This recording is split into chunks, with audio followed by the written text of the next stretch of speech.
বর্ষবরণের আয়োজনে যোগ দিতে সকাল থেকে টিএসসি এলাকায় ভিড় করেছেন নারী পুরুষ নির্বিশেষে সব বয়সের মানুষ।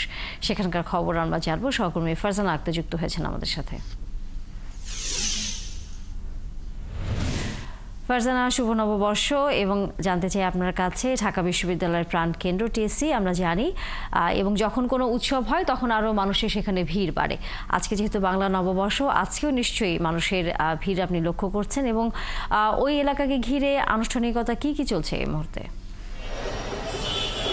তানিয়া, শুভ নববর্ষ আপনাকে। এবং আমি এখন যে এলাকাটিতে আছি এটা হচ্ছে ঢাকা বিশ্ববিদ্যালয়ের টিএসসি, এবং আমরা দেখছি যে বেলা যত গড়াচ্ছে এখানে কিন্তু মানুষের আগমনের সংখ্যাও বাড়ছে। এখানে নানা শ্রেণী পেশার নানা বয়সের মানুষ কিন্তু আসছেন, তারা ভিড় জমাচ্ছেন। এবং এখানে এই মুহূর্তে টিএসসির পাশে একটি কেন্দ্রে সেখানে আনুষ্ঠানিক সাংস্কৃতিক অনুষ্ঠান চলছে, এবং আমরা যেটা দেখেছি যে সোহরাওয়ার্দী উদ্যানের দিকেও কিন্তু মানুষ যাচ্ছে, তারা পরিবার পরিজন নিয়ে এসেছে, তারা সময় কাটাবে, ঘুরবেন। এবং এই যে নববর্ষ পহেলা বৈশাখ, এটি কিন্তু আসলে বাঙালির প্রাণের মেলা বলা চলে, এবং বছর ঘুরে আবার সেই নববর্ষ এসেছে। এবং সবার আমরা দেখছি কিন্তু এখানে সবার মধ্যেই সাজ সাজ রব এবং যে এবং যে অনুষ্ঠানের যে একটা আমেজ, সেই আমেজ কিন্তু আমরা লক্ষ্য করছি। এবং সবাই যেমনটি বলছে যে আসলে গত বছর সেই জুলাই বিপ্লবের পর এটি প্রথম নববর্ষ, সবার মধ্যে একটি স্পৃহা আমরা দেখতে পেয়েছি। এবং আপনাকে বলে রাখি যে সকালে কিন্তু সকাল 9টার দিকে আমরা দেখেছি এখানে আনন্দ শোভাযাত্রা বের হয়েছিল, কিন্তু সেই শোভাযাত্রার আগে থেকে এখানে এসে মানুষ ভিড় করেছিল। আমরা সকাল 7টা থেকে এখানে ছিলাম, আমরা দেখেছি এখানে ঢাকা সহ নানা প্রান্ত বিভিন্ন জেলা থেকে মানুষজন এসেছেন সেই আনন্দ শোভাযাত্রায় অংশ নিতে। এবং সেই আনন্দ শোভাযাত্রা কিন্তু বেশ খানিকক্ষণ ছিল, এবং সেই শোভাযাত্রাটি ঢাকার চারুকলা থেকে বের হয়ে শাহবাগ হয়ে টিএসসি হয়ে সে আবার চারুকলা এসে শেষ হয়েছে। এবং সেখানে আমরা দেখেছি নানা শ্রেণী পেশার নানা বর্ণের মানুষ ছিল, এবং সেখানে আদিবাসীরা ছিলেন, বিভিন্ন সাংস্কৃতিক সামাজিক সংগঠন ছিল। সেখানে আমরা দেখেছি নানা নৃত্য পরিবেশন করা হয়েছিল, এবং যে ক্ষুদ্র নিগোষ্ঠী রয়েছে তারা তাদের ঐতিহ্য তুলে ধরেছিল। এবং এবারে শোভাযাত্রা কিন্তু আমরা দেখেছি 28টি জাতিগোষ্ঠী অংশ নিয়েছে, সেখানে বিভিন্ন শিক্ষা প্রতিষ্ঠান রয়েছে, সামাজিক সাংস্কৃতিক সংগঠন রয়েছে। এবং আমরা দেখেছি দেশি বিদেশিরা অতিথিরাও কিন্তু বরাবরের মতো এবারও এসেছেন এই বাংলা নববর্ষ উদযাপনে। এবং তারা কিন্তু আসলে বাঙালির এই যে ঐতিহ্য দেখে তারা আসলেই অভিভূত, এবং তারা বলছেন যে এটি আসলে যে পুরো বিশ্বকে জানিয়ে দেওয়ার মতো একটি অনুষ্ঠান, পুরো বিশ্বকে জানিয়ে দেওয়ার মতো একটি আয়োজন এটি আসলে। এবং এটি কিন্তু আসলে এই ইউনেস্কো স্বীকৃত একটি অনুষ্ঠান বাঙালির। এবং আমরা দেখেছি যে এখানে 7টি বড় মোটিভ ছিল, 7টি মাঝারি মোটিভ, 7টি ছোট মোটিভ ছিল। আমরা মোটিভগুলোর মধ্যে ছিল কাঠের বাঘ, ইলিশ মাছ।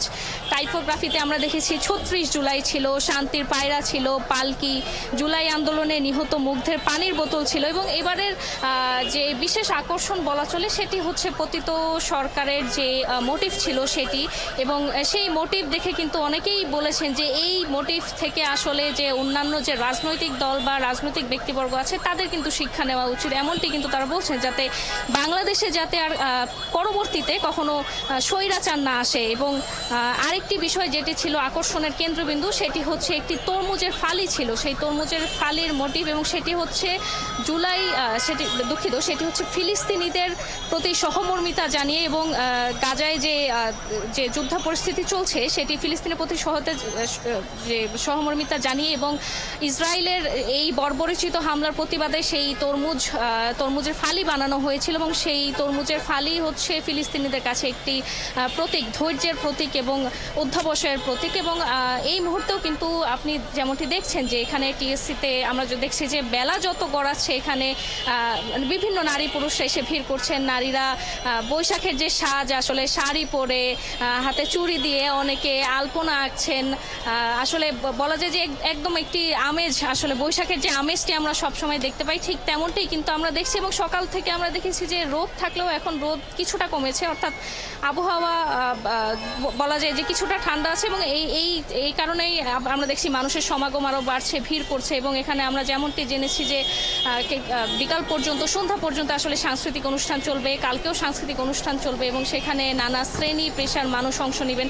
এবং আমরা ক্ষুদ্র নিগোষ্ঠীর সাথে যখন কথা বলেছি তারা আসলে যেটি বলেছেন যে তারা তাদের যে সংস্কৃতি ঐতিহ্য সেই ঐতিহ্যকে এই যে বিশ্ব দরবারে এই পহেলা বৈশাখের মাধ্যমে সবার সামনে যে তুলে ধরার যে সুযোগ পেয়েছেন সেটিতে আসলে তারা অনেক খুশি। এবং তারা যেমনটি বলছেন যে এই পহেলা বৈশাখে তারা বরাবরই যে তাদের যে ঐতিহ্য সংস্কৃতি প্রকাশ করে আসে, তারা আসলে এমন বাংলাদেশি দেখতে চান। এবং তারা যেমনটি বলেছেন যে তারা আসলে একটি সম্প্রীতির বাংলাদেশ দেখতে চান, যেখানে আসলে সব জাতি গোষ্ঠী ধর্ম বর্ণ নির্বিশেষে সবাই কাঁধে কাঁধ মিলিয়ে চলবে। আমরা এখানে দেখেছি হিন্দু বৌদ্ধ খ্রিস্টান মুসলমান সব ধর্মের সব শ্রেণী পেশার মানুষ আসলে কাঁধে কাঁধ মিলিয়ে আজ উদযাপন করছেন পহেলা বৈশাখ। এবং তাদের একটি বার্তা, সবাই একটি বার্তা জানাচ্ছে, তারা একটি সম্প্রীতির বাংলাদেশ চায়। এবং আমরা তরুণদের সাথে কথা বলে যেটি জানতে পেরেছি, তরুণরা যেমনটি বলছিলেন যে জুলাই অভ্যুত্থানের পর এটি প্রথম পহেলা বৈশাখ, তাদের মধ্যে সেই স্পৃহা কাজ করছে। তারা যেমনটি বলছেন যে তারা একটি বৈষম্যহীন বাংলাদেশ চান, তারা একটি বৈষম্যহীন বাংলাদেশ করতে চান, যেই বাংলাদেশে থাকবে না কোনো বৈষম্য, কোনো নিপীড়ন,